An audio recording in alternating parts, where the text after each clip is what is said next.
Good afternoon and welcome to our first ever virtual Harris Health System Physical Therapy Residency Programs graduation. I'm Sarah Worth. I am the coordinator for the Orthopedic Physical Therapy Residency Program, and along with Stephanie Hessel, the program manager for the Neurological Program, we are so excited to have you all here today. Now, I know we typically like to celebrate this year all in person together. However, this has provided a really excellent opportunity for us to branch out of our comfort zone and try something new. I hope this helps us reach more family, friends, and loved ones of our residents. Today, we'd like to start with a brief overview of the programs in order to help the family members and loved ones that are on the call who may not be familiar with residency understand just exactly what these graduates have gone through this past year.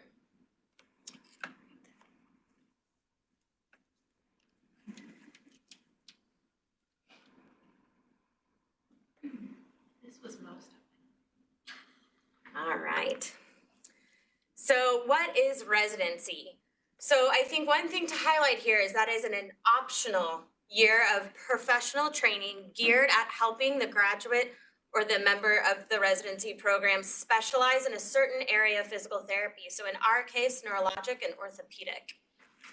It is not something required. It is something that they have chosen to do for the next year. It requires a lot of fun studying and time in the clinic. So of residency programs, there's a total of 347 across the US. And since 1999, we've had over 5,000 graduates.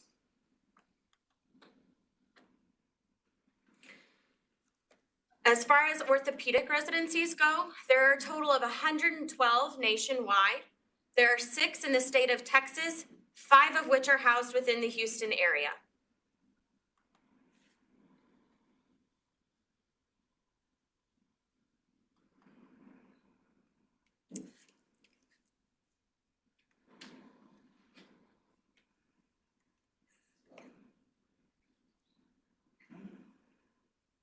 Technical difficulties, bear with me. For the it went fast now. For the neurological residencies, there's a total of 61 nationwide.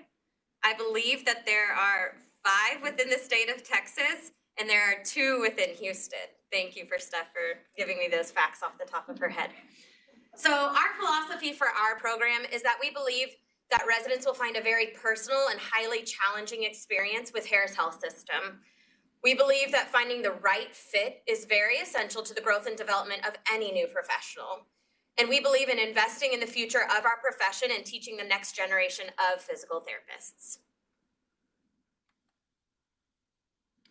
All right, so the mission and goal of our residency programs is to develop PT professionals who will utilize advanced clinical skills and demonstrate biopsychosocial sensitivity. The residency seeks to graduate physical therapists that support the Harris Health System mission, vision, and values. We do that through an incredible team of faculty. This gives you a breakdown of how amazing our faculty members are. So on our neurologic side, we have 14 neurologic certified specialists. We have 1 geriatric certified specialist, an orthopedic specialist, 2 certified brain injury specialists, 1 wound care certified specialist, a PhD, and a Doctor of Science.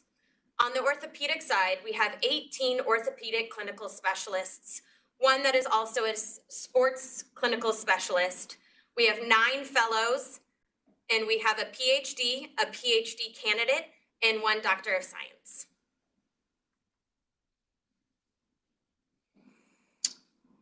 Going a little bit more into the orthopedic residency, we started in 2009, and we were the first orthopedic residency in the state of Texas, a fact that we're very, very proud of. We've had a total of 33 graduates since our existence. Of those 33 graduates, we've represented 17 universities nationwide. The accomplishments of our graduates are numerous, so just to kind of highlight a few, our graduates go on to complete fellowship training, PhD, residency and doctoral program faculty. They've presented at the local, state, and national level and held positions at those same levels. They've published articles, they've presented posters, they're all around amazing, accomplished graduates. During your time in the residency program, you have put in over 300 hours of in-person didactic work, over 170 hours of one-on-one mentorship. They lectured at 3 different universities and did 2 university labs, a mix of both in-person and virtual. And then they both presented 2 capstone projects that were absolutely amazing.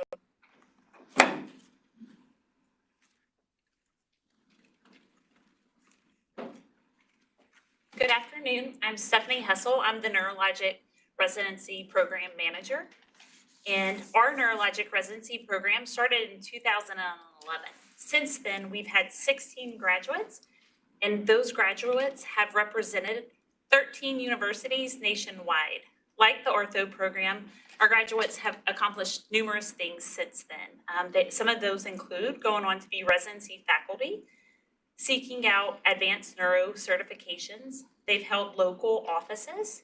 They've presented at local, state, and the national level. They've published articles, presented posters, gone on to do management and director roles, and we've even had one who has published and is an author of 2 Christian books. Our residents have also had over 300 hours of didactic coursework, with the majority of these occurring in person and some virtually. They've had over 170 hours of one-to-one mentorship. They have lectured over 4 university lectures and 3 university labs, some of these virtually and some in person. And they both did an incredible job presenting their capstone presentation last month. So our residents for our neurologic program go within Harris Health System and then also to our outside partnerships. So they start at Ben Taub, which is a level 1 trauma center, where they rotate through the neuro ICU and then also the general neuro floors. From there, they came to Quentin Meese Outpatient Health Center, where they spent the majority of their time. They also rounded through Mentis Neurorestorative, which is a post-acute brain injury facility with the emphasis on community reintegration. They've also learned virtually through the Michael DeBakey VA Medical Center on spinal cord injury unit, and we're very grateful for that opportunity to still occur despite the pandemic. Our residents also round with the neurologist in the neuromuscular clinic right here at Smith Clinic. And then also one of the things that I'm most proud of them for is that something they initiated on their own is the interprofessional experience with the Baylor College of Medicine students that are 3rd and 4th year, where they go and evaluate patients together, discuss the plan, and determine ways that we can improve in our collaboration experiences. So both programs, in addition to all the didactic and mentorship, they have a lot of other learning opportunities. So they've all become clinical instructor certified, where they get mentored on being a mentor for a DPT student, where they have a TWU student for 7 weeks total. They've both taught at TWU and UTMB, and they've both done several virtual labs in outpatient for TWU students. Both of our residency programs have lectures with outside fellows and residency programs within the state of Texas. They've participated in recruitment events for TWU, UTMB, and CSM. They've presented their capstone presentations with Memorial Hermann Sports and Orthopedic Residency programs and Texas Children's Sports Residency program.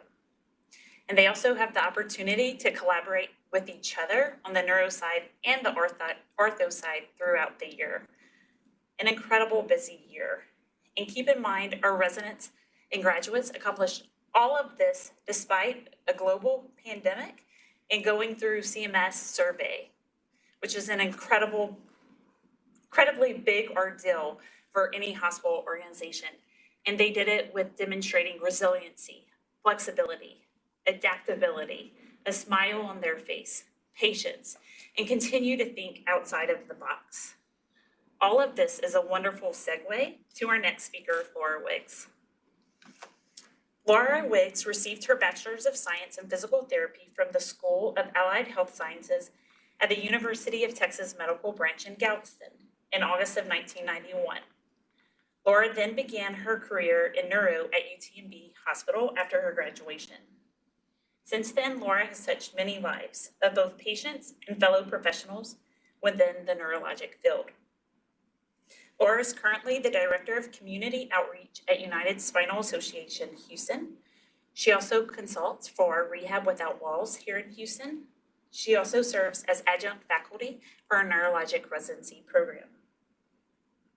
I think one of Laura's most notable achievements was beginning Mentis Neuro Rehabilitation, a subacute brain injury rehab facility here in Houston in 2007, where many of our residents have had the opportunity to rotate through during their time with us.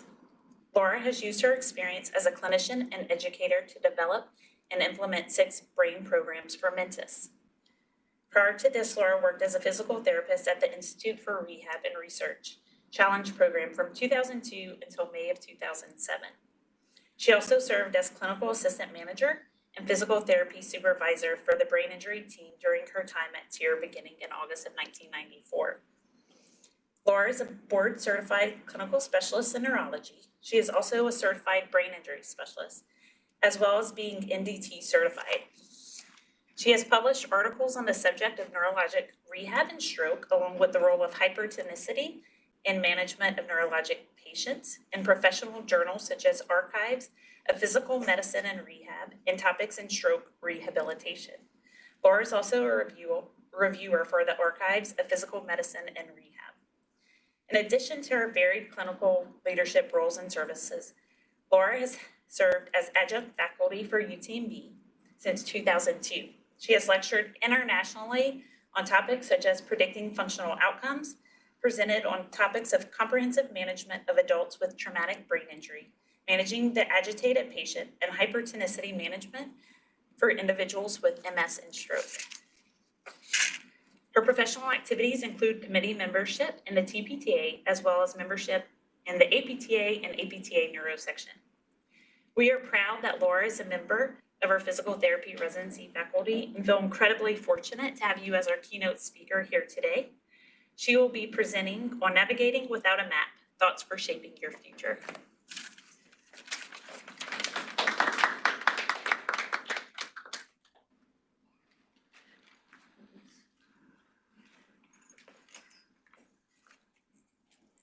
Thank you for those very kind words. She oversold me a little bit, so lower your expectations. So, first and foremost, before we dig into this, I want to congratulate the residents, soon to be former residents. Not only did you guys make it here to the finish line, but you made it to the finish line, as Stephanie talked about, in a year like no other. So you have already shown significant oomph, and that is exactly what we're going to continue to talk about today. Now, I want you guys to do a 5-second round of applause for your support systems. Ready? Go. Support systems, thank you, because your resident would not be here if it wasn't for you guys. So, full disclosure. Stephanie approached me a couple of months ago and said, hey, do you have ideas for speakers? I gave her 3 names, not mine. And you can see who's up here. So again, lower expectations a little bit. The other thing is, we were talking about this was gonna be this nice little intimate group, and I totally forgot all these people that would be out there. And so my original title was, well, this. However, when Stephanie said, hey, we need a title and objectives and an outline, I was like, well, that's not exactly CEU worthy. So thanks to Stephanie and Lori for coming up with a much better title. So what I was asked to kind of stand up here and talk about is really this. It is advice from an OPT. I talked to my mentor actually this morning before I came here, and it is passing the torch. We're old. You guys got to get on it. So What I want to do is talk about how do you go about continuing to grow those things that you have learned about already this year. You wouldn't be here if you guys didn't have resiliency. Okay, so we're going to talk about how do you continue to grow that? How do you continue to work on fanning this flame for lifelong learning? Okay, and how do you use mentors to help you achieve those things? So that's what I want to do, is kind of get you guys down that path and then politely push you off the edge so that I can then eventually retire. So those were, before we dive in, we went over the objectives, kind of, sort of, but before we do that, it's important to understand history. And we see that all the time, right? If you have an understanding of what has happened before, it helps you adjust to change and understand where potentially things are going and to learn from the mistakes. So I'm going to give you, and this is my perspective, so I'm sure I will take some heat for some of these things, and I would love a good debate anytime anyone wants to throw that out there. But these are some of the things that I think have really changed or impacted not just our profession, but also healthcare more broadly. So the HIV/AIDS epidemic hit in the 80s and went on, and as Stephanie alluded to, this is where I actually started my career, was at UTMB working on the AIDS floors. And I learned a ton. Part of what I learned was that politics were going to be front and center in healthcare. And they are continuing to be that way, and it's going to be that way from now on, okay? So you have to understand politics, the policies, and you have to be involved. That is a softball for Allie, who is then going to be talking to you guys about that later. But it is critical. You have to understand these things. Passing of the ADA, yet another huge milestone. If you guys have not watched the documentary Crip Camp, you need to, because what it does is it talks about the individuals who helped get this passed. This has opened up all kinds of new areas for us in the world of physical therapy, okay? Healthcare is a business, and I kind of thought that maybe when I was in PT school, but this has continued to grow. Health insurance, our insurance companies, business, our organizations, I will tell you, back when I started, we had hospital and maybe a clinic. Now we have huge organizations, okay? It is a bottom line business, pharma and DME.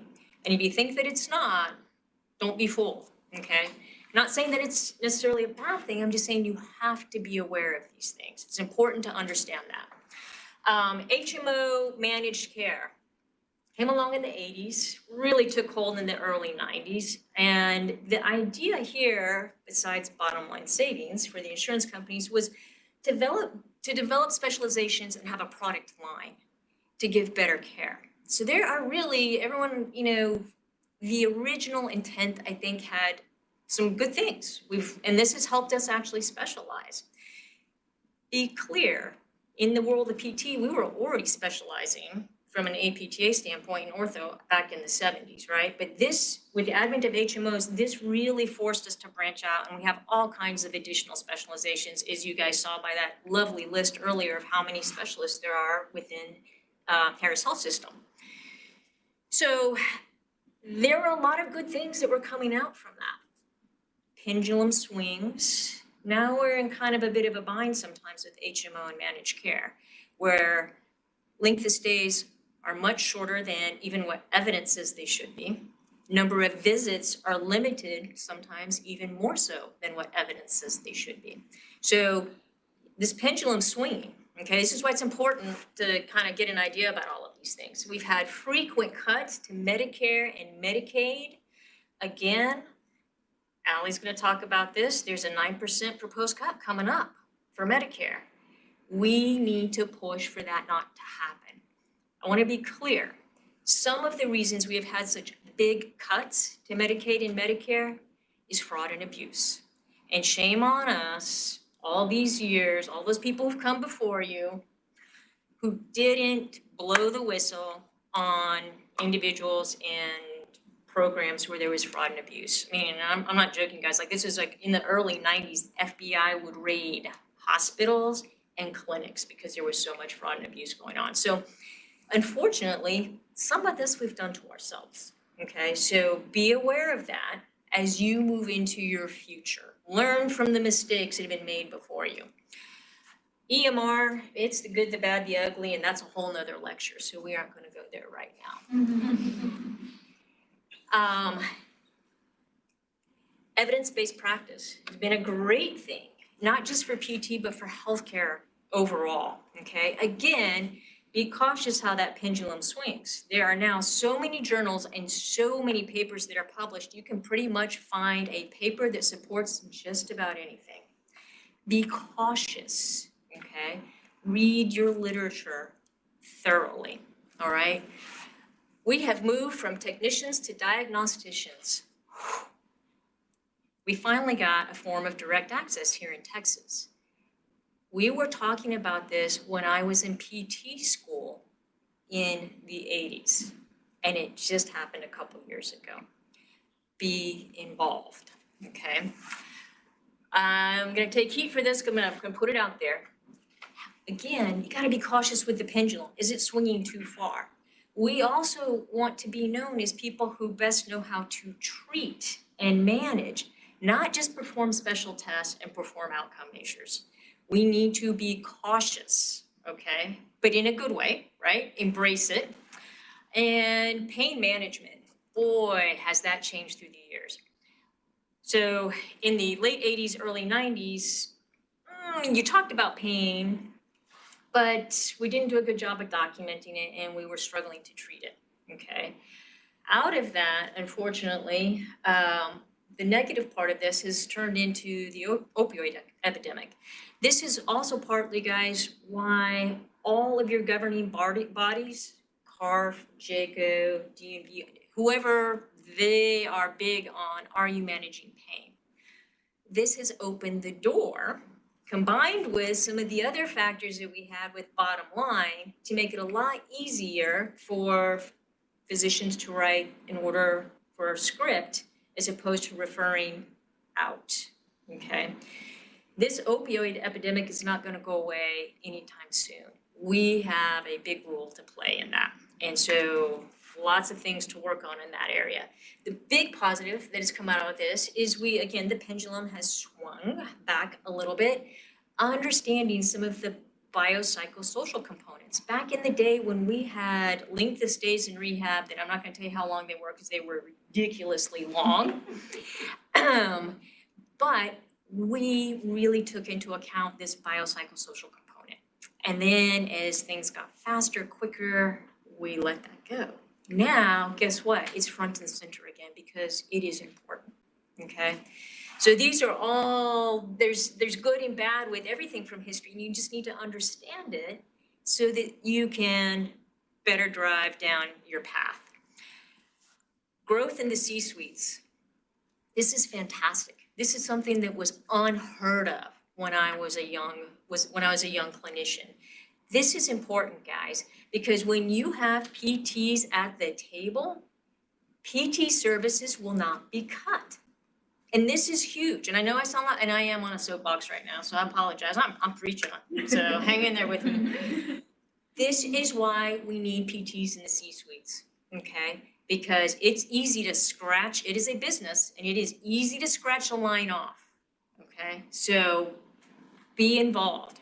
Now, what you guys don't know about me, because you guys don't know me, is I'm a super nerdy geek, and I also like music. So I've tossed in a few songs that seem appropriate for these things. So I went with A Change Will Do You Good by Sheryl Crow. However, what I really wanted to go with was REM's It's the End of the World as We Know It. But it's true, because every time there's change, it is the end of how you know things, right? And that, my friends, is what is important from a resiliency standpoint. This also gave us, thank you to Chumbawamba, sorry, this is not moving. See if I can get next slide. but I get knocked down, I get up again, which is actually the Japanese proverb that you get knocked down 7 times, you get up 8. This is what resiliency is, and you guys have demonstrated resiliency to be here today, okay? And so the American Psychological Association talks about resiliency and defines it as the capacity to recover quickly from difficulties, adapting well in the face of adversity, tragedy, threat, or significant stress. So, resiliency is like a muscle. If you want it to get stronger, you have to exercise it. So, I did a little research on this, and this is what I came up with on, before I do that, what resiliency isn't. I want to be clear, it is not going through life with rose-colored glasses. It is not that at all. And it isn't that you're not going to experience distress or stress during that moment, because you will. But it's about you being able to move on from that. So how do you develop these resiliency muscles? So the first thing is accepting change. We talked about that. It's going to happen. But what can you control? Then part of what you can control is what your response is, right? Are you going to be an Eeyore or are you going to be a Tigger? Those of you who know me know that I am no way a Tigger, not an Eeyore. I'm kind of somewhere in the middle, okay? And that's all right. You're going to find your spot along there. But choose your response. And part of that is helps is maintain your perspective. What is the bigger picture? Okay, why is this important? We talked about how important it is to learn from your past. What worked? What did you learn from your mistakes? So maybe eating a pound of M&Ms every week during the pandemic didn't work out so well. Don't do it next time, right? You've learned your lesson, move on, okay? You have to be a problem solver. The key to being resilient is to be creative, being innovative, thinking outside of the box, coming up with other solutions. And you're going to get this when you are working with other individuals, okay? We talked already about how important it is to ask for help and develop a support network. You guys absolutely have to do that. And that's why we spend time thinking your support networks, because it is important to resiliency. Now, the other part of this is probably what, to be very honest, none of us are probably doing this well right now at this point during the pandemic, but we need to go back to this. This is what we talk to our patients about, right? Wellness. You have to have sleep, exercise, diet. You have to have a sense of purpose, meaning, and connection, okay? It is about wellness, and that is a big part of resiliency. So I asked my support network for a little help and in talking about resiliency. And my very good friend, Betsy, who said, make sure they know I'm a brain tumor survivor. So I am going to tell you Betsy is a brain tumor survivor. And this is what she said. And she said, trials and tribulations present themselves in small pieces in everyday life over decades. At work, home, in every exchange, in every relationship, where a choice has to be made on how you interact or present. It's when we travel through life without self-awareness or growth in those necessary lessons that one, sorry, I cannot see what that says, and I don't have that memorized. Anyways, you kind of, that one will feel an enormous weight when toppled. When we stop being true, believing in, and trusting ourselves, we can easily lose our way or crumble in the face of adversity. It is only by daring to stand again, moving through the trepidation for as long as it takes, and living with purpose, can one find their hidden inner strength, which propels them to who they are truly meant to become. If I were a smart woman, I would stop right now. So we're going to keep moving on. But, you need to have wise people in your life. Find them. All right. So is grit the same as is the same as resiliency? No. You can have resiliency and not have grit. Okay. Duckworth et al. Have studied and said that grit is actually a personality trait. It is not tied to intelligence. These are those individuals that are super focused on achieving their goal. They are passionate about it, and nothing is going to get in the way of them and when achieving those goals. All right. So, anyway, Golden Smith, if I go back, says it well. People seldom improve when they have no one but themselves to copy. So we're talking about this, and in Betsy's quote, she calls it self-awareness. I believe in residency, you guys call it self-reflection, right? Here's the problem is we all have blind spots. And the reason we call them blind spots is because we do not see them. And this is why you have to have someone who is willing to point these out to help you grow. That is why mentorship is so important in developing your resiliency. So you guys have been through a year of mentorship, so you know what residency mentorship looks like. We just heard about that, right? You are here and you have, clinicians who are experts and have expertise in your chosen area of residency. Now you guys are getting ready to start a brand new job. This is where I want to tease out a little bit, okay? Orientation buddy typically is not your mentor. That is someone who is assigned to you from the organization to help you learn how to survive in the organization. Dot your I's, cross your T's, follow all the policies and procedures, right? They're invaluable because they help you navigate things. There's a difference between being oriented and onboarding from actually partnering with a more experienced clinician to learn skills. And that's what you guys want to do. Find those individuals, those clinicians who are willing to share their knowledge and skills and say, can you show me that? Can you teach me that? Okay, get that relationship going. It's absolutely important and critical for your growth. You did all this talk about the importance of mentoring in healthcare because this is what actually helps bridge that gap between what we read about in theory and what we actually do day to day on the shop floor, okay? So what does mentoring, what are the must-haves? So when you read the literature on this, they call them the C's, and depending upon what you read, there's 3 C's all the way up to 7 C's. So I kind of looked at those and condensed it in the middle here. So you have to have a consultant, counselor, cheerleader, and critic, okay? Those are the basic skills. However, the underlying message is if you are going to teach, you have to reflect learning, okay? And you guys have already had the opportunity to teach. You've had the opportunity to have students, so you know how important that is. Now, I want to talk a little bit about long-term mentorship. So this is important for you to find, and I highly doubt that you will find it within your first year or 2 years. I mean,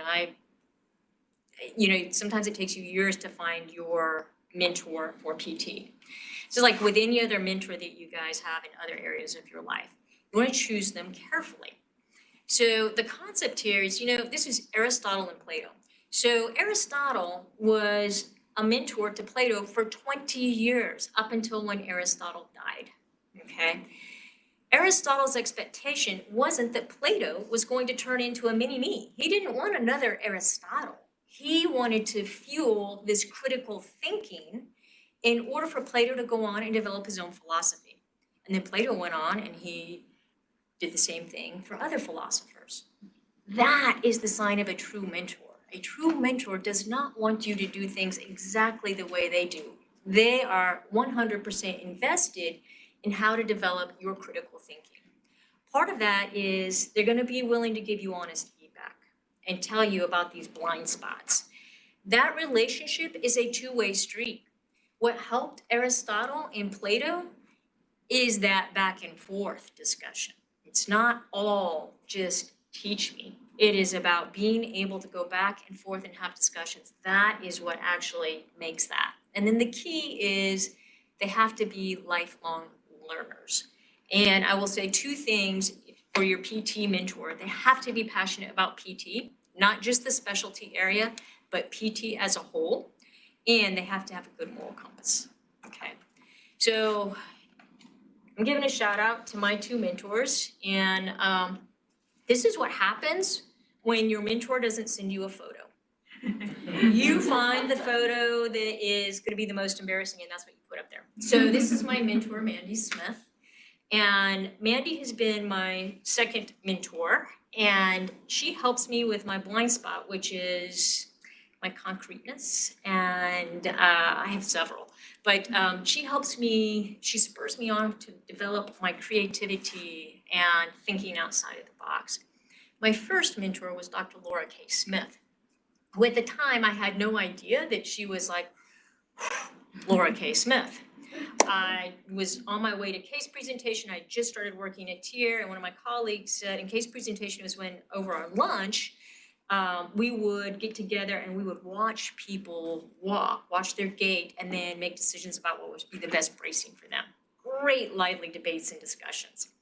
And they said, hey, heads up, Dr. Smith likes to pick on the new people. So I'm like, okay, so I'm trying to like be part of the herd mentality, right? I'm watching this guy walk, and I hear this voice from up here. She was a very tall woman, and I am also very short. I hear this up here. What is the primary gait deviation and what is the cause? And I'm like, frozen.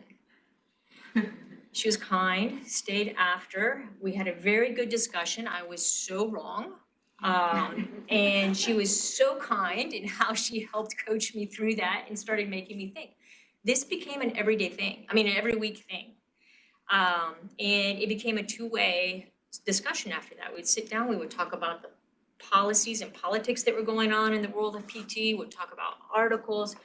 Even when she retired, we would, I'd take her to the TPTA meetings or the SED meetings. And it was a great relationship. And she was a lifelong learner and made me think all the way to the end.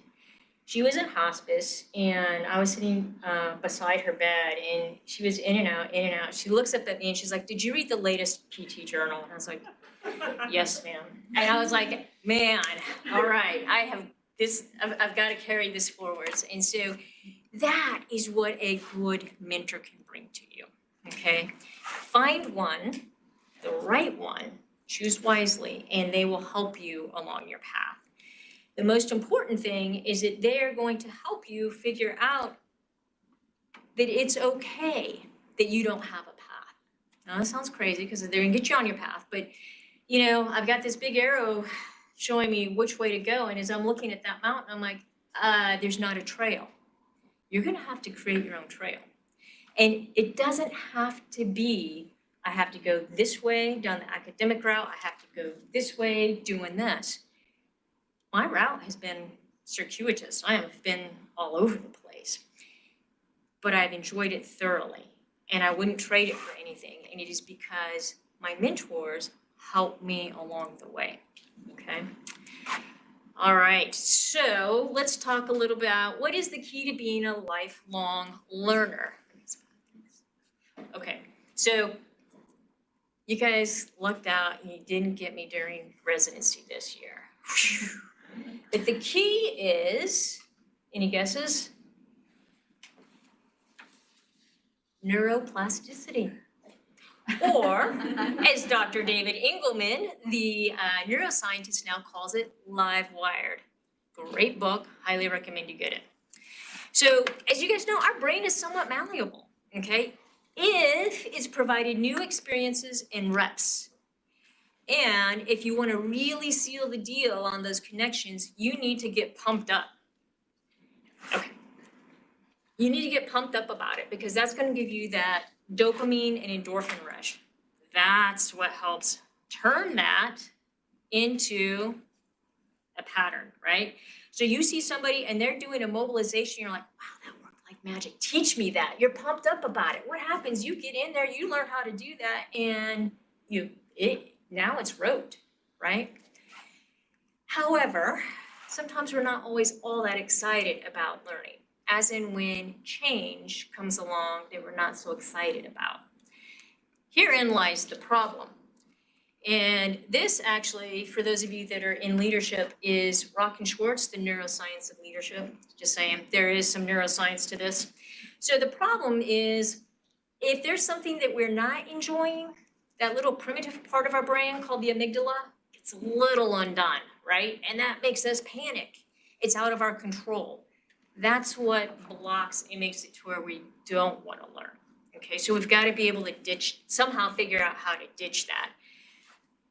We are very much on autopilot. 50% of what we do is a habit. We want to create good habits. Okay, so how do we go about managing all of this? Well, we have to recognize first is it, Maslow's hammer. You've got to have some tools to be able to handle this. If every problem that comes up, you only have one solution to, you're not going to have success with that. In fact, that's what gives you this Isterling kind of mentality.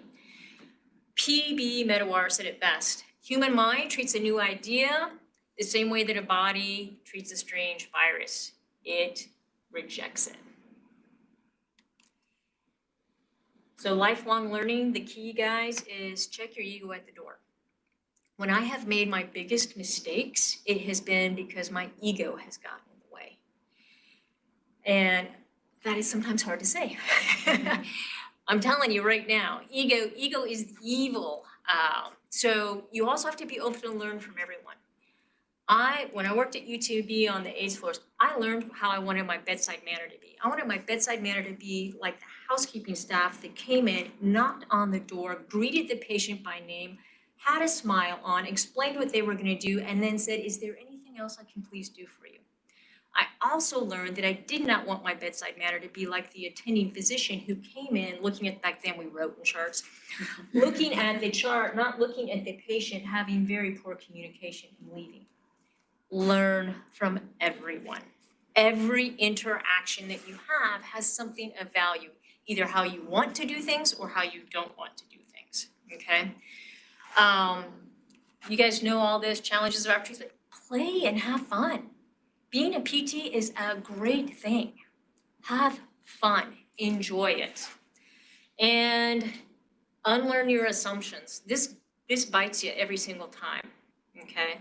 So those are things that are tough, but you're gonna have to work through that. And then make sure that you are, if I already said this, you've gotta learn from your mistakes. Best example I ever saw of this was Pam Duncan. So if you don't know who Pam Duncan is, she's like this guru in the world of geriatrics and stroke. She stood up in 2016 at the American Rehabilitation Medicine Conference, Academy of Conference. And so she stands up as a keynote speaker, which let me tell you is a big deal for a PT. So a feather in her cap, feather in our cap from a PT perspective. And because you're presenting to physicians, OT, PTs, everybody else, she stands up and she says, "I was wrong." And what she was talking about is she was wrong about this whole big theory of how body weight supported treadmill training was going to totally change the way that we treat patients with stroke. She was up there to talk about how we needed to improve and move and go forwards. So learn from your mistakes, admit your mistakes, keys to lifelong living, lifelong learning. So I read a lot over the pandemic on the weekends. Da Vinci's, the book on Da Vinci. And Michael Gelb talks about how to think like Leonardo da Vinci, who is a lifelong learner. And so the first thing, pardon my bad Italian, is curiosity. You've got to be curious. Demonstrazione, commit to test knowledge through experience, persistence, willingness to learn from mistakes. Sensazione, sharpen your senses. What he's talking about is actually being present in the moment, not doing this dual task, multitasking thing, but totally 100% in that moment. SUF motto, willing to embrace ambiguity, admit that you don't know. We talked about wellness, health, and connectedness. And he says, what is the relationship of things? And if you learn the relationship of things, that teaches you a whole lot. So that's where I would say those are some of the keys. So, sorry. All right. So when I was a young clinician, I was a young clinician at one time, believe it or not, I thought that I was continually working on standing on the shoulders of those that had come before me.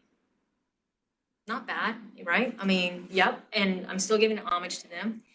What I get now is I'm a funnel.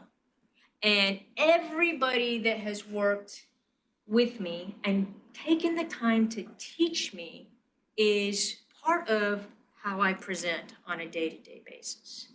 And I know it sounds corny, but it really is kind of a way to help you think about your journey and where you're gonna go. So my wish for you guys, my last song here is Stevie Ray Vaughan's Pride and Joy, my favorite all-time song. And my wish for you guys, is that you find your career to be as full of joy and passion as I have. So I am officially passing you guys the torch.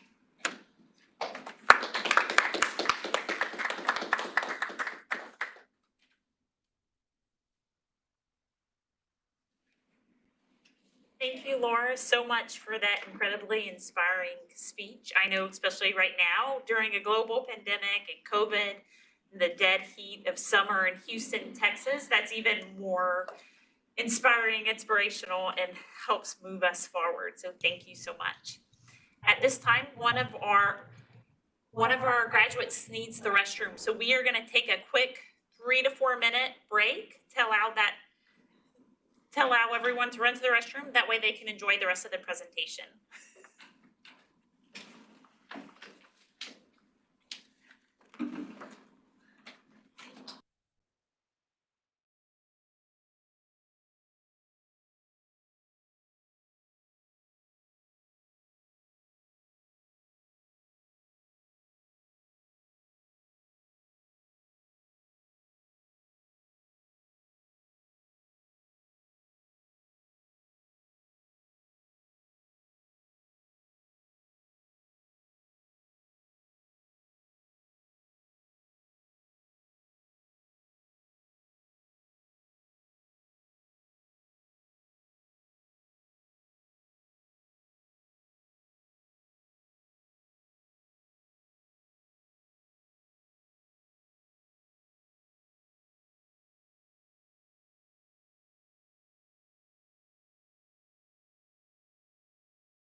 At this time, it is my pleasure to present the neuro graduates.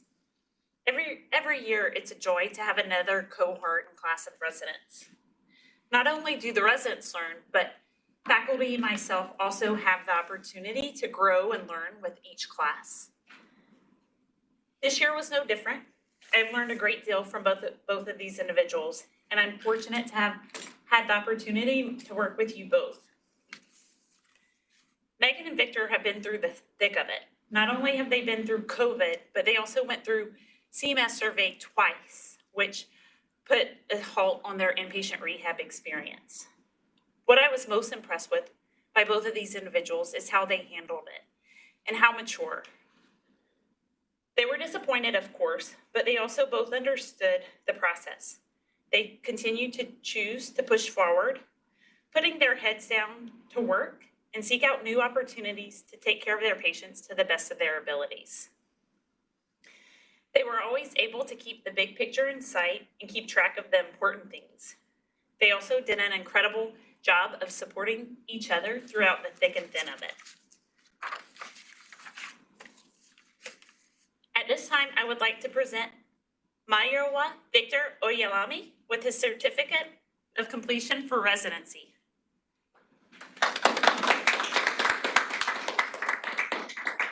There are two things that really stick out and resonate with me after looking at Victor's entire year of residency.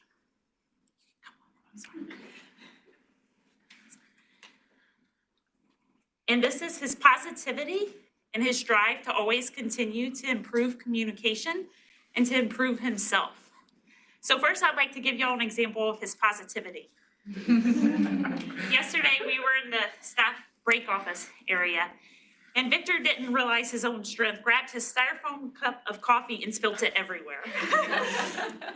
Several clinicians helped clean it up, and then I looked at Victor after and I said, "Hey, Victor, how's it going?" And Victor, being the positive man that he is, said, "Well, the way I see it, it can only get better from here."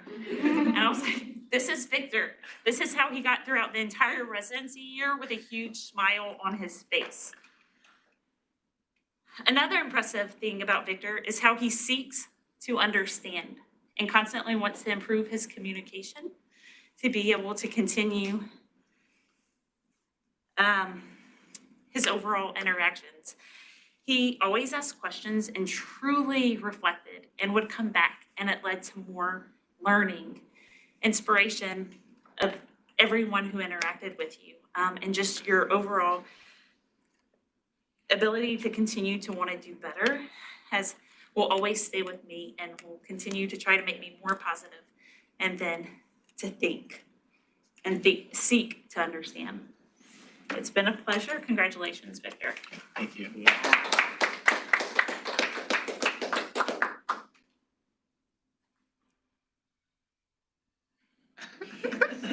Cue the music. Thank you. At this time, I'd like to present Megan Whitson with her certificate of completion for residency.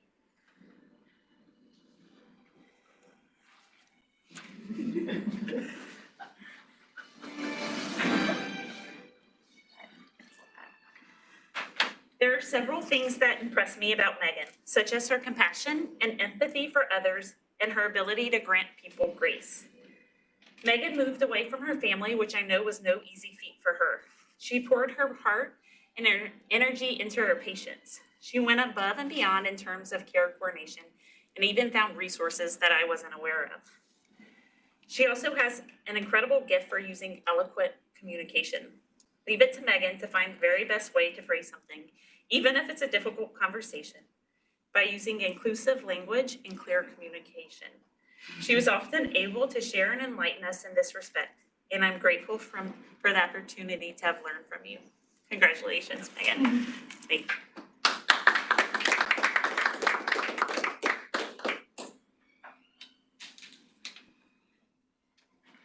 At this time, I'll hand it off to Sarah.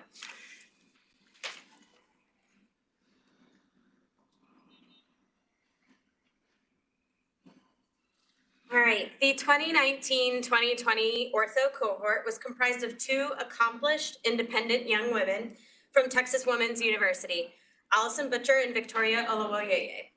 Both residents' first exposure to Harris Health System was during a student clinical rotation, which drew them to our patients and our hospital system. These girls made an amazing team, working through the trials and tribulations of the residency year together. They also pushed each other and motivated each other to go above and beyond what is expected during our residency year. Did you know that they both published or submitted case studies and their capstone presentations to 3 different conferences? That is more than any class in the history of our ortho program. They handled the changes to the clinic and the program with COVID with such grace and are now expert virtual lecturers. I am so proud of these ladies, and I am grateful for my time with them. It is so rewarding to watch their growth during the program, but I think the greater reward lies in watching what these ladies do next. Harris Health System is incredibly lucky to be keeping you on.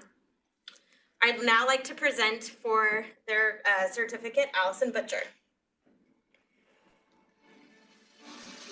Allison is a driven young lady, capable of tackling any challenges put before her. Although we might have been worried about how much she piled on to her overflowing plate during residency, she not only managed that well, but she succeeded with grace. I am so proud of her accomplishments this year and cannot wait to see where her career takes her.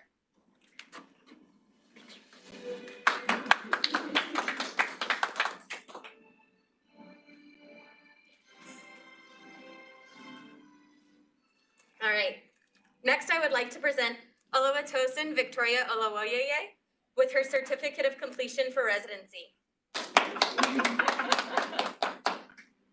One thing I admire most about Victoria is her positivity and insight. Do you know she never once complained during this residency year, or at least that I can remember? She is an innate leader and networker. I foresee great things in her future in terms of advocating for our profession and being a trailblazer of this next generation of physical therapists. Congrats.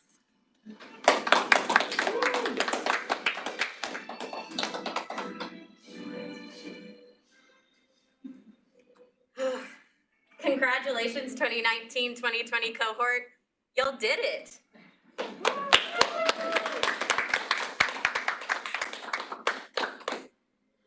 It has really been a pleasure to go through this year with you. One thing that Steph and I have discussed time in and time out is it was so much fun to see how close-knit and supportive you all were to each other, both ortho and neuro as one unit. You were truly just a unit of 4. You played to each other's strengths and you used that to be successful, and I really think that that made this year so much better. Now, we can't talk about this year without going a little bit into our faculty. So the faculty is what holds our residency program together. It is the glue that makes everything stick. Our residency faculty spends countless hours dedicating themselves to the growth and the further development of the residents and the residency program. This year was definitely no different. Stephanie and I are so grateful for your commitment, especially during this trying year. I would like to bring up our neuro residents to present the Neuro Faculty of the Year Award. I'd also like to give a special thank you to Eric Reyes, who is going to be helping us deliver these awards to our faculty members who may not be with us in this room, but are over at Quinton Nice. So you will also see some video from Eric at this time.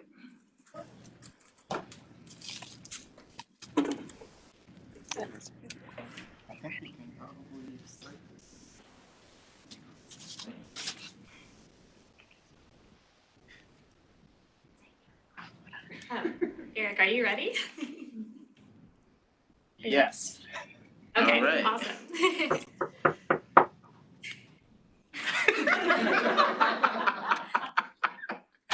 This is gonna be awesome. What the heck?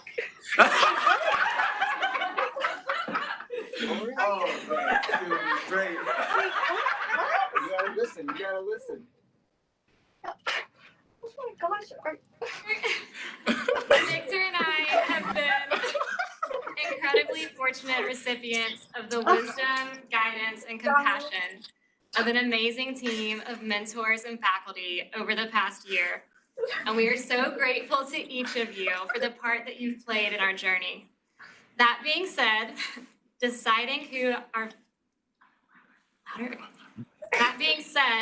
Deciding who our Faculty of the Year would be was an easy decision for us. Lori, you have been an irreplaceable, unexpected gift within our experience. The immense love and attention to detail that you share with your patients spilled over onto and into us. Your ability to break down movements, to see what others often miss, and to see and treat the patient or resident as a whole person is what makes you not only an expert clinician, but an expert teacher, mentor, and friend. Laura, you were there for me on not only some of the hardest and darkest days of residency, but on some of the hardest and darkest days of my life. You were instrumental in helping me to find the light again and reminding me of just how much there is to live for.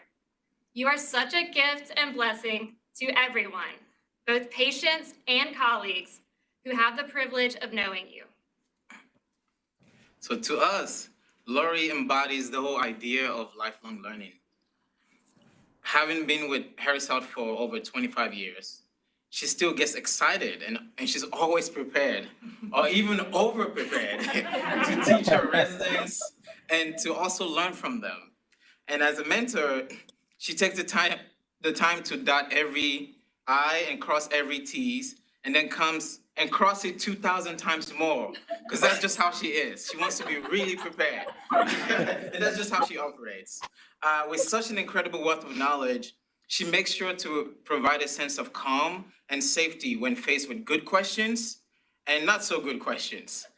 We believe that Lori embodies the Harris Health System's promise to be sensitive and responsive to your needs and concern, as well as those of your family, for her patients, to residents, and to all our colleagues.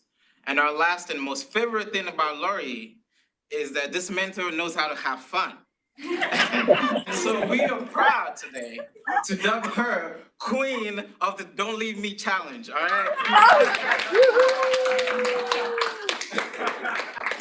And our final request to you as resident is that you take us for a spin in your Mustang, all right?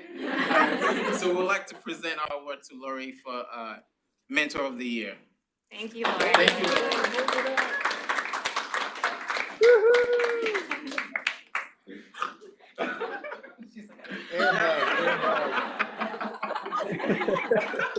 That was awesome.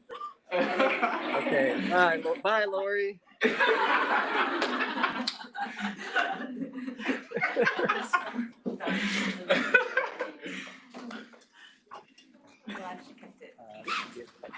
So Lori, if Lori wants to.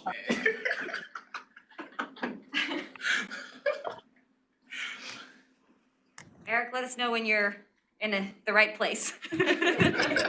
We're scampering right now. We appreciate you.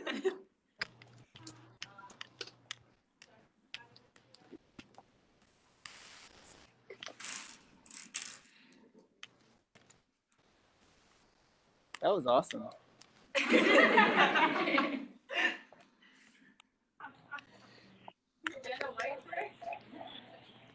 I'll trade you.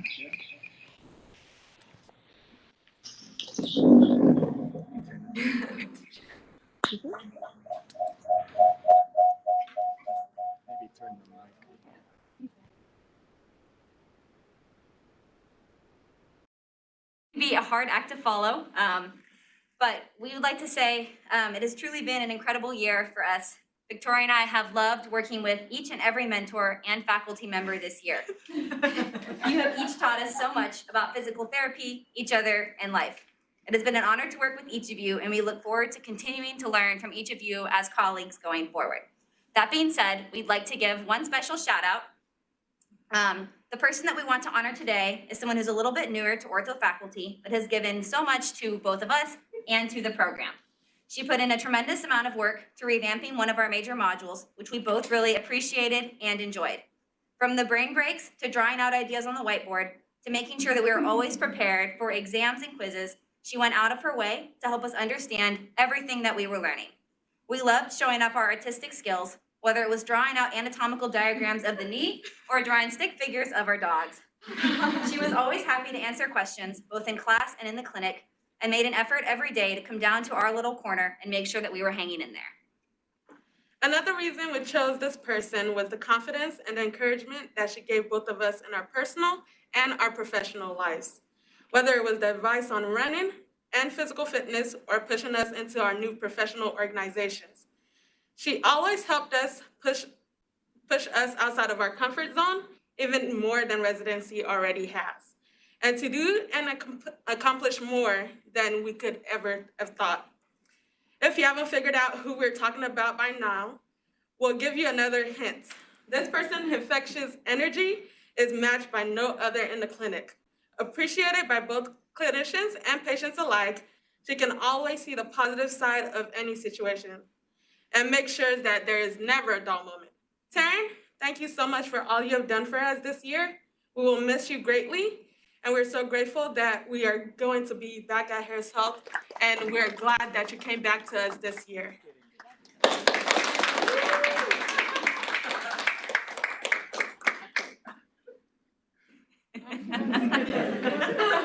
Thanks, guys. Thanks, Eric. Thanks, Eric.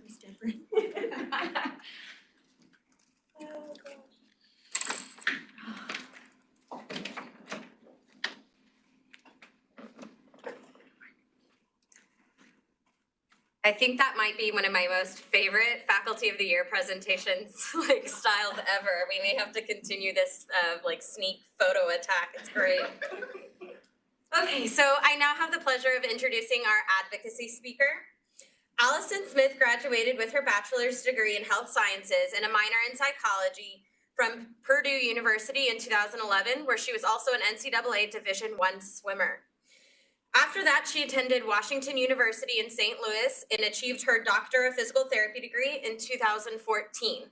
We are lucky enough to have her come to Houston to complete the Harris Health System Orthopedic Physical Therapy Residency Program in 2015, sorry. She became an orthopedic clinical specialist in 2016, and then the following year, she became a fellow with the Academy of Orthopedics Manual Physical Therapy in 2017. She also was awarded the Outstanding Clinical Instructor Award in 2017. She has served locally on the Southeastern District of the Texas Physical Therapy Association as Governmental Affairs Chair, and she has represented Texas nationally as a delegate at large.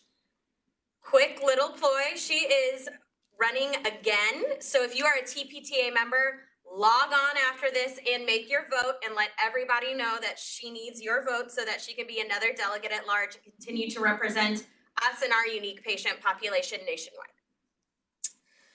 She continues to be a clinical instructor and mentor at Harris Health System and is involved in the upper quarter and research modules, as well as the orthopedics module for the Neurologic Residency program.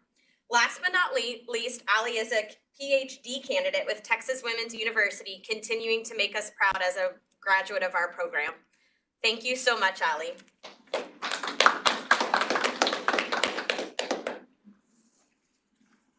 Thanks, Sarah. Is there a clicker situation? Yeah, absolutely. So I know advocacy isn't always everyone's most favorite topic. And I typically start by making fun of the tone of my voice, but I figured this year I would start with something else and make fun of this blazer. So like Sarah said, I'm in the middle of a PhD program, and this spring I got to do my qualifying exams. So what that means is I had to write up, I wrote a grant for mine, so big written project, has to pass that first. Once you pass written, you have to defend it in person to your committee. So I got to do that the week before everything shut down with the virus, so we were actually in person at Texas Women's. So I wore this exact shirt, these exact pants. I talked for about 20-30 minutes trying to defend the grant that I wrote, and then I was pelted with questions for an hour. And they were hard questions, and I did not feel like I did super great at it. I didn't realize at the end of the defense that I would have to leave the room, so they can talk about me to see if I was good enough or not. So when they asked me to leave, I just didn't feel great about it and tried to make a joke in passing. I walked out and I was like, man, should have worn a blazer. I'm sweating pretty bad. And instead, one of my lovely advisors turns and goes, so you'd look more professional? So I'm wearing a blazer. It was a mistake because it's so hot in here. Next time I'm just gonna go sleeveless. Anyways, here to bring you up to speed on what's going on advocacy-wise, both in Texas, but I'm gonna spend most of the time talking about what's going on at the national level because there's some pretty big stuff happening right now. And Laura absolutely just set me up perfectly, so thank you so much.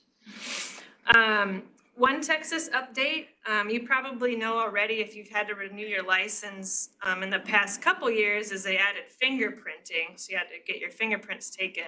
But for anybody who renews, I think it's October of this year on, you also have to take a human trafficking course.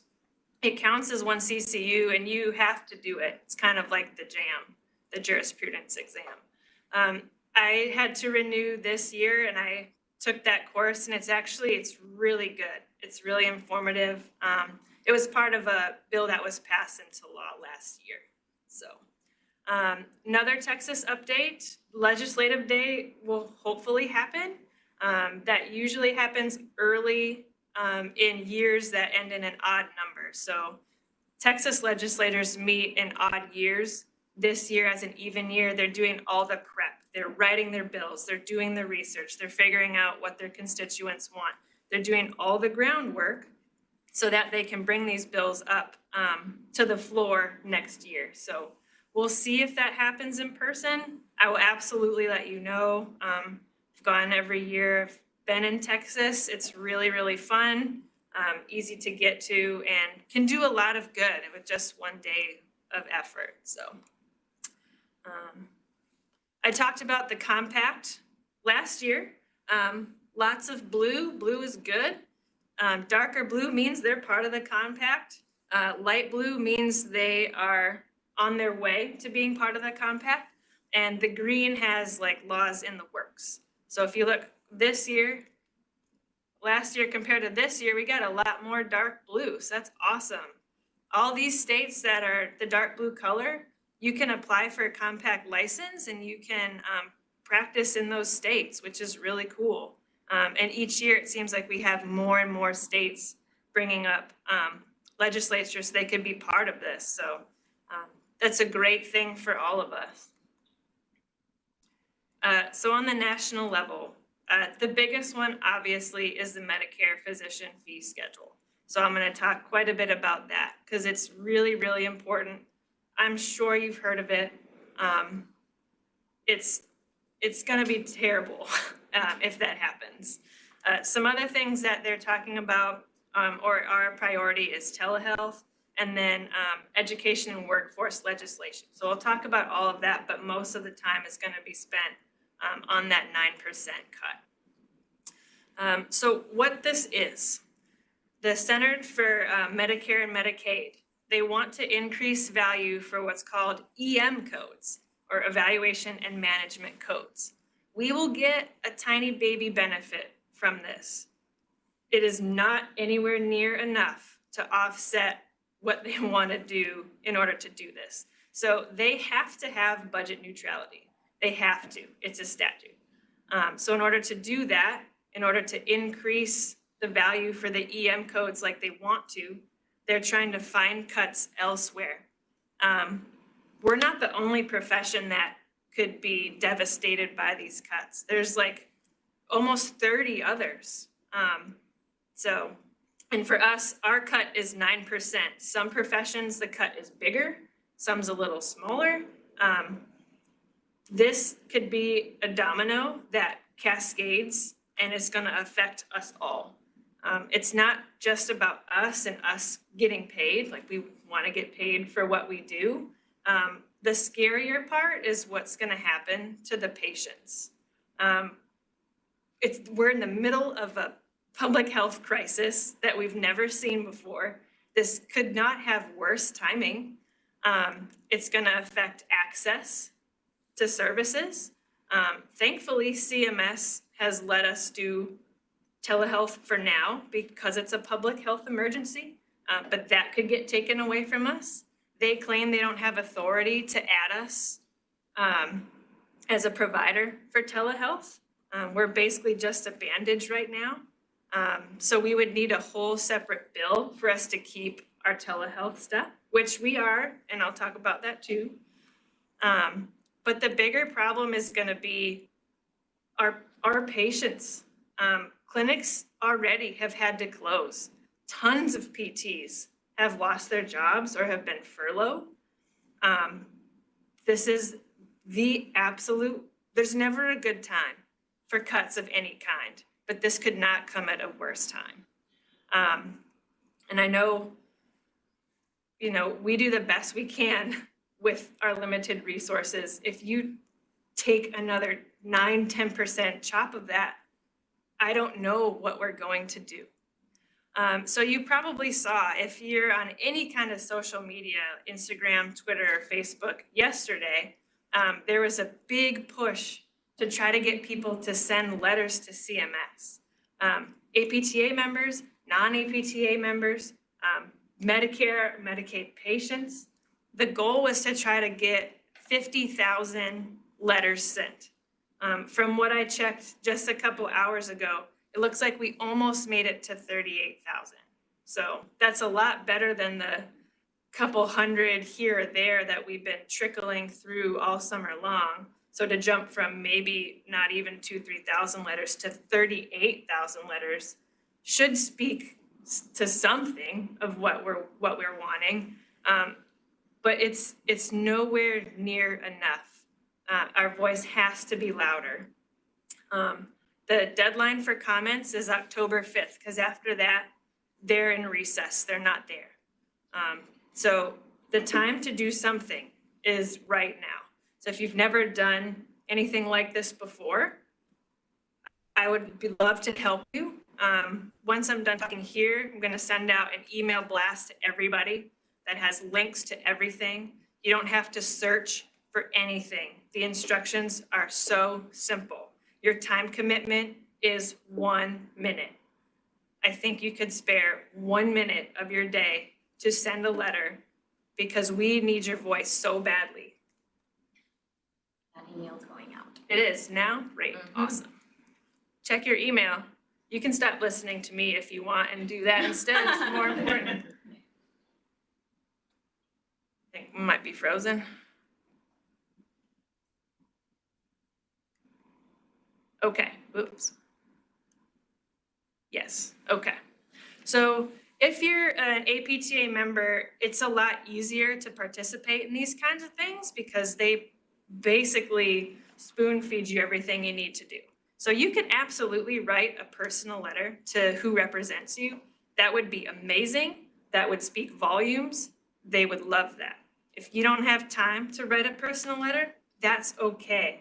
They have a form letter that you can send that's already been written that has all the main points that we're talking about to try to get our message across.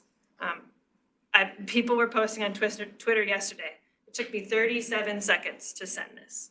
So this is not a massive commitment. If you're not an APTA member, you can still contact the person who represents you and ask them, to fight this because you're still their constituent and your voice still matters to them, especially in the middle of an election year. If they, that's a lot how politics works. What did you do for me? Okay, if I do this for you, then I hope I can count on your vote, right? I mean, their whole job as public servants is to represent you, and they can't do that if they don't know what you want. So we have to tell them what we want. There's pre-written letters available too for Medicare patients. So if you have maybe older parents or grandparents or a neighbor, they can do this too, because this will absolutely affect them and their ability to get care from us. Again, it takes a minute, maybe. Some other bills that are in the works. I talked about this one last year too, the Workforce and Patient Access Act. This is the one that deals with the National Health Service Corps. This has been a bill for a while now. I updated this slide last year. The number was 11.4 million. The need is only growing. It's grown by over 2 million. So more and more people need help, need access to care. And the cool part about this is people who join the National Health Service Corps, once they get to that area of need, majority of them stay in that area of need. It's not like they go to this place for a year or two, get their money and leave. They plant roots there, they stay, they continue to take care of these people that need help. It's the whole point of this bill. And all this would do is add us to the list of providers. So this is a map of the shortage areas. Darker green, bigger need. Lots of green everywhere. Don't know what's happening in Nebraska. Maybe they don't play the game, but tons and tons of green in Texas. Here's all the little dots. These are all the places you can work at. Harris Health System is one of these dots. I think it might be like a homeless outreach potentially, but tons of options if that would be allowed to us to join.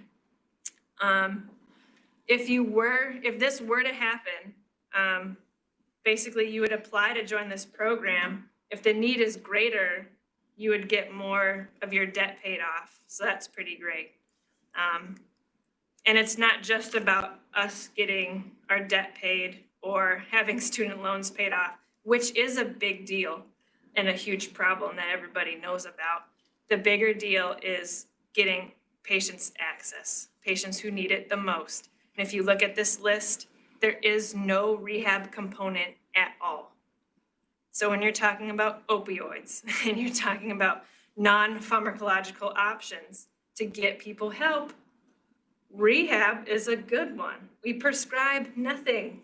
We give you exercise. We help you move better. We're probably one of the better options if that's the need that exists. So all this bill is asking is, can we be a bullet here? It doesn't cost anything. If there isn't a need for PT, the money that year won't go to PT. It's gonna go to the biggest need. So we're just asking to be added to the list. So the big thing that we're up against is some people claim that if we get added, that, oh, now it opens the door for 10, 20 other professions to be added. And to that I say, go ahead, because guess who gets the money? The profession that needs to be there. So that's the deal with that. We're still trying to get that passed. Allied Health Workforce Diversity Act. This is a new one. I learned about this while updating the presentation, so it's really pretty cool and it's very, very timely. But basically it would provide money for underrepresented groups to be able to go to graduate school, which is, I think, a great idea. Another thing you'll notice about all these slides is these bills are bipartisan. The APTA is awesome with getting support from both sides of the aisle. Just a plug for the work that they're doing. Almost every bill that we support is bipartisan. And this program is modeled after a nursing program that was wildly successful. So hopefully we can do some more groundwork there as well. The Connect for Health Act, this is the telehealth bill. This was also something we were talking about with them last year. Same thing. So basically, this is the one that would let Medicare, would add us to that list so that we could provide telehealth services to patients. It's not perfect. There are a couple restrictions, but it would lift a lot of the big ones. So they want us to meet certain criteria, like if telehealth is going to be worse, let's not do that. Of course. But if telehealth is your only option and your person lives 4 hours from a clinic and this is the best they can do and this is something that they want, why not let us do that? So this would let us kind of get over some of those barriers. A lot of insurance companies kind of follow Medicare's lead. So if we can get a big, government entity to say it's okay for us to give people telehealth, hopefully that would be a good domino for us and let other insurance companies see that. And here at Harris Health, we've seen hundreds and hundreds and hundreds of patients via telehealth during this outbreak, and it's been amazing. Our patient satisfaction has never been higher. People who might have been lost in the shuffle get care and are followed up with people, and they can see that their therapist cares about them. We can see their home. We can give them advice on changes they could make at home, be safer. Really, I have seen nothing but benefits to have this. And my telehealth caseload is really small right now, but for the people that's their only option is huge. So just another great bill, I think. So what can you do? I have a bunch of suggestions. If you see the email, pick the suggestion in bold. If you want to do extra stuff, pick the other stuff. So there's so much stuff that you can do. You can do things locally, you can do things at the state level, you can do things nationally. You could sit on your couch in your pajamas and send one letter to your representative. Tons of options. The SED this year is going to have virtual meetings. So if you're sticking around the Houston area, you can attend SED meetings virtually, which is really nice. As far as TPTA goes, I believe that conference has also been pushed to virtual. And unfortunately, CSM will not be in person either next year. That will also be virtual. In terms of the Federal Advocacy Forum, I believe it was canceled, unfortunately, this past March. I was so devastated. I was going to go anyway, and then everything got canceled. They canceled the conference. I'm like, can I still go? Can I still talk to my congressperson? They're like, I guess. And then my flight got canceled. So I guess not. But I believe it's supposed to take place in September, when normally it's in the spring. But there's going to be a big centennial celebration, maybe in Washington, D.C. next September, our 100-year anniversary of PT. So they wanted all of that to kind of merge and combine, because they thought if we could get a lot more voices in DC, you could all go to the Hill together and just make a bigger impact. So I'll definitely update you if that's something you're ever interested in. It's probably one of the best conferences I've ever gone to. Normally it's pretty small, like maybe 300 people. So if you're trying to network and be mentored and make a difference and be resilient and do all the things that Laura just talked about, think about that conference. It totally changed my career path. And I would love to help you out with that. There's also an app on your phone, if you're an APTA member, APTA Action app. It has pinged me, I think, once since I downloaded it. And it was with an action alert, like, hey, we really need you to send this letter. So it doesn't blow up your phone. It has links to everything. It can tell you who your congressperson is, who your senators are. You can tweet at them through the app. You can send letters. You can get updates on the bills that are important. Texas, I think, finally is not a gray blob. There's stuff for like Texas advocacy now, so that's really cool. You could join the APTA Advocacy Network. It used to be called the P Team. They send out alerts on what's going on and what's important. Again, not a big spam situation. Like when you get an email from them, something really important has happened, or they really need your help and support. So it's just a great way to stay informed without doing any work at all. You just sign up for the list.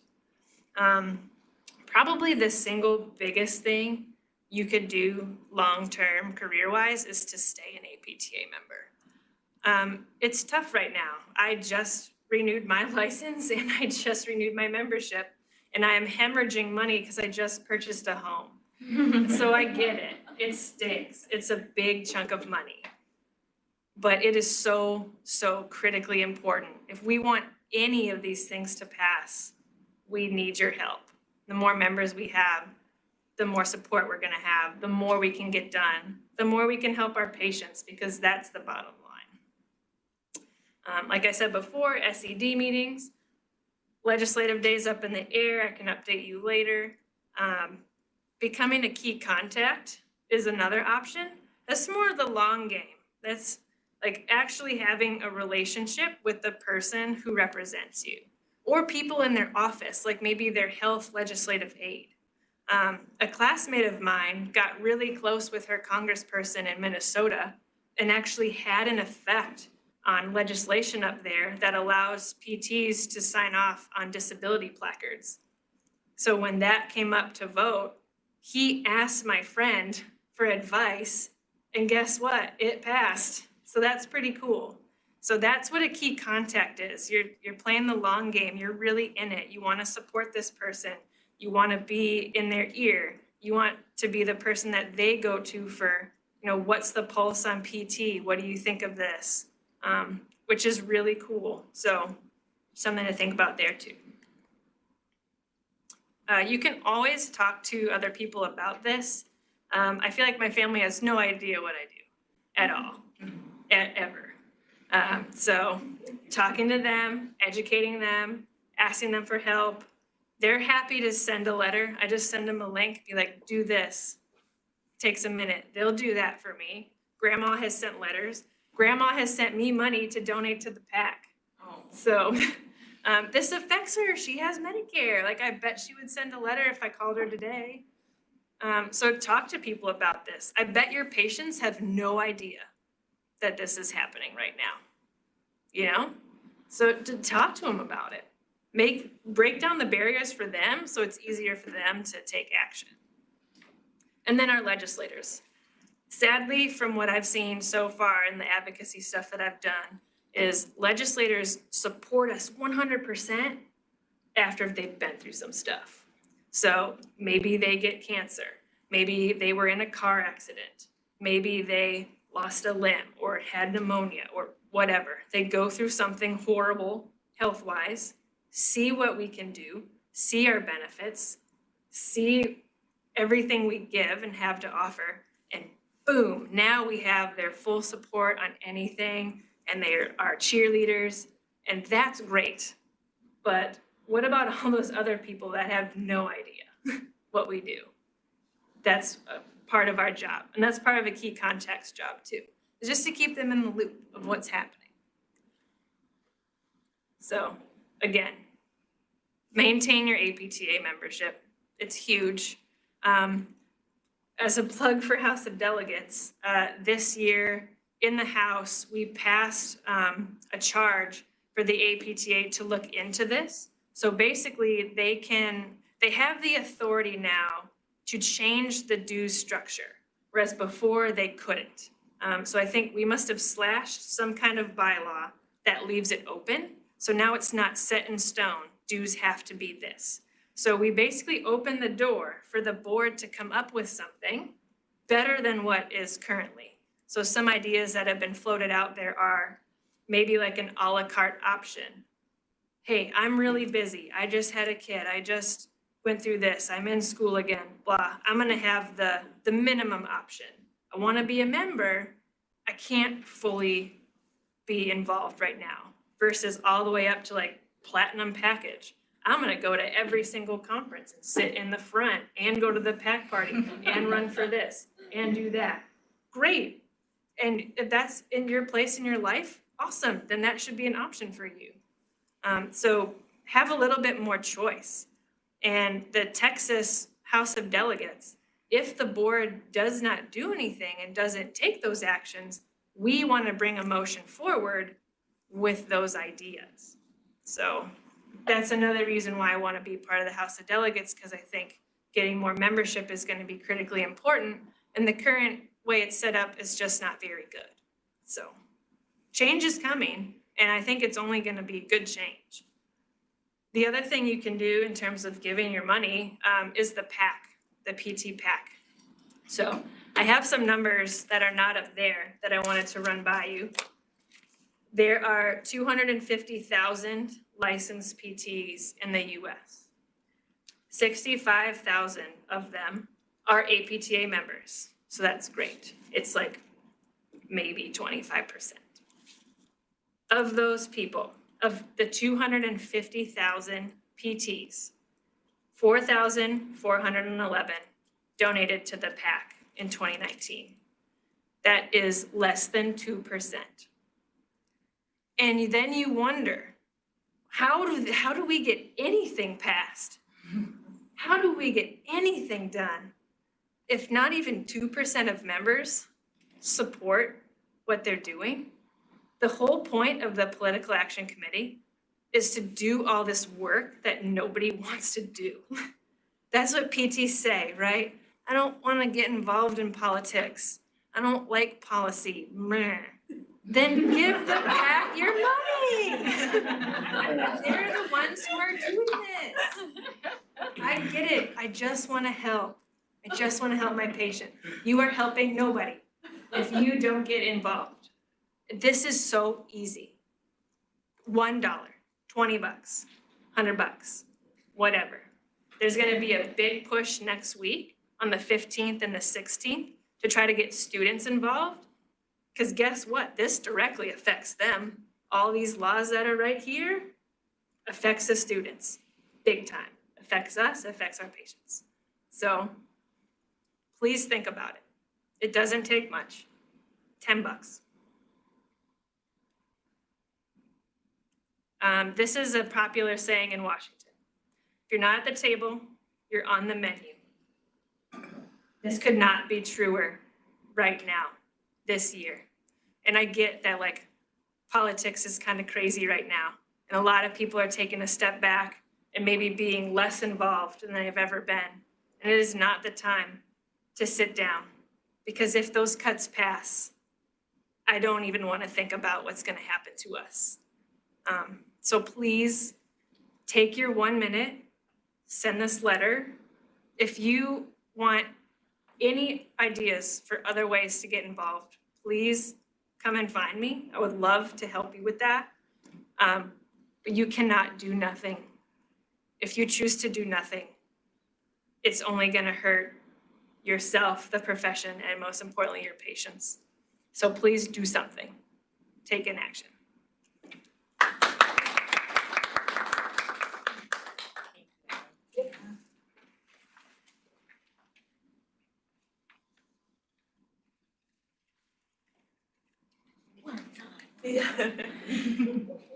Thank you so much, Allie, for always keeping us abreast of everything going on with advocacy, not just for graduation, but throughout the year, all your email blasts. We appreciate it.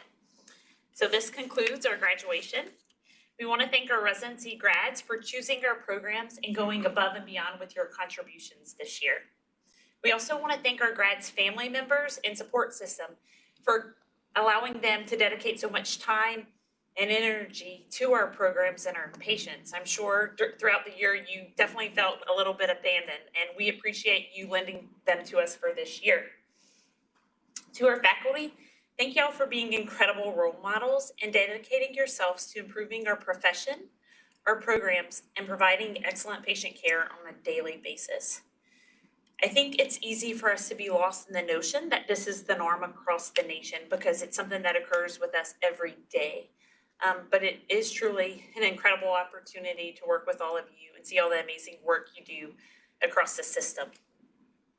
To our leadership team, thank you for valuing education and training the next generation of healthcare professionals, especially during this time. To Megan and Sarah, thank you for all of your incredible work and great leadership during my time of leave. You did an amazing job of navigating COVID and planning for the graduates and our programs to continue to be successful despite COVID. To Daniel, thank you for making this live event possible so all of our loved ones could join us. Thank you. And lastly, thank you to our patients for showing us what true resiliency looks like. They are constantly pushing us to do our best and continue to learn in order to serve our patients. Congratulations, Allison, Victoria, Victor, and Megan. We are so proud of y'all and wish y'all the very best. Thank you everyone for your time.